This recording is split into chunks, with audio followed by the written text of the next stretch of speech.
ինչպես են Վանի արքաները նկարագրել Սևանի ավազանի ոսկեբեր լեռները։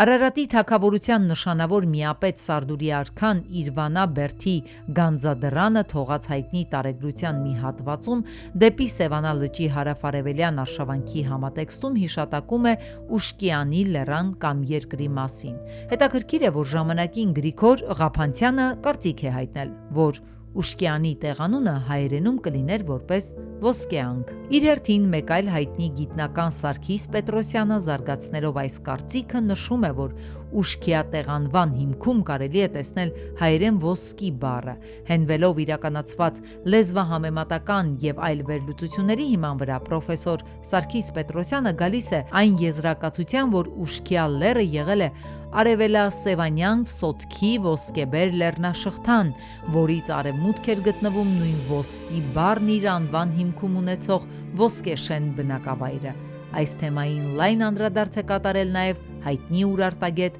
Սիմոն Հմայակյանը։ Նախագծի գլխավոր գործընկեր Ագբաբանկ